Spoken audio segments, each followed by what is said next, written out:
సమర్లకోట సమీపంలోని వేట్లపాలెంలో ఈరోజు బాణసంచా కేంద్రం తయారీ కేంద్రంలో జరిగిన ప్రమాదంలో దాదాపు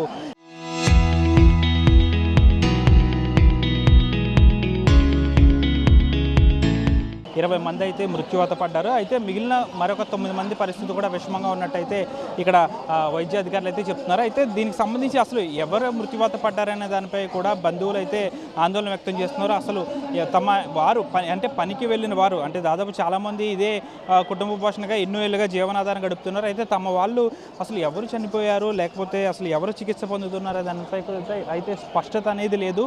అయితే 20 మంది చనిపోయిన 21 మందిలో ఎవరు తమ వారు అసలు చికిత్స పొందుతున్న వారిలో ఎవరున్నారు అనే దానిపై కూడా ఇప్పటివరకు స్పష్టత లేదు. లోపలికి వెళ్తేనే కానీ దీనిపై అయితే స్పష్టత వచ్చే అవకాశం లేదు.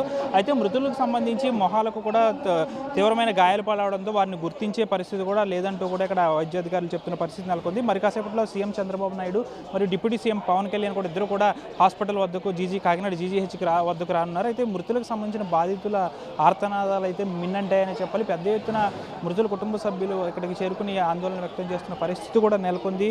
అంతేకాకుండా ఈ సామర్లకోటకు సంబంధించి వేట్లపాలెంలోని ఇది కుటుంబ పోషణ ఆధారంగా చేసుకుని దీనికి సంబంధించి జీవనాధారం గడుపుతూ ఉంటారు. అయితే తమ పిల్ల పాపలను అందరినీ కూడా నివాసాల వద్ద నుంచి మేము ఆసుపత్రికి వచ్చేసాం, అసలు మా పిల్లలు అక్కడ ఏం చేస్తున్నారో అర్థం కావట్లేదు. అంతేకాకుండా ఇక్కడ చూసుకుంటే ఇక్కడ ఈ హాస్పిటల్లో ఎవరెవరు మృత్యువాత పడ్డారనే దానిపై కూడా కనీసం స్పష్టత లేదు. అయితే కాకినాడ జీజీహెచ్ వద్ద అయితే అధికారులు అందరూ కూడా చంద్రబాబు నాయుడు సీఎం చంద్రబాబు నాయుడుతో పాటు పవన్ కళ్యాణ్ కూడా రావడంతో ఇక్కడ కాస్త బందోబస్తు అయితే ఏర్పాటు చేసిన పరిస్థితి కూడా నెలకొంది. అయితే తమ వారి కోసం ఇక్కడ బంధువులు అయితే వేట్లపాలెంకి సంబంధించి చుట్టుపక్కల ప్రాంతాల్లో అనేక మంది ఇక్కడికి వస్తూ ఉంటారు పనికి వస్తుంటారు కాబట్టి తమ వారు అసలు ఎవరు లోపల ఎవరు ఎలా ఉన్నారో దానిపై కూడా స్పష్టం లేదు.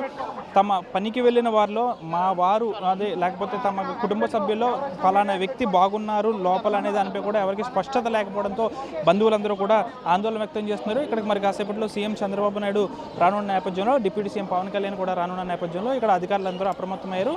బాధిత కుటుంబ సభ్యులను పరామర్శించనున్నారు. అంతేకాకుండా చికిత్స పొందుతున్న వారిని కూడా పరామర్శించనున్నారు. వీడియో జర్నలిస్ట్ శేఖర్తో మనోజ్ ఆర్టీవీ కాకినాడ జీజీహెచ్ నుంచి. Local to global news at your finger tips. మీ చేతిలో ఒక ఆయుధం. డౌన్లోడ్ రా TV app. Media legend Ravi Prakash is back.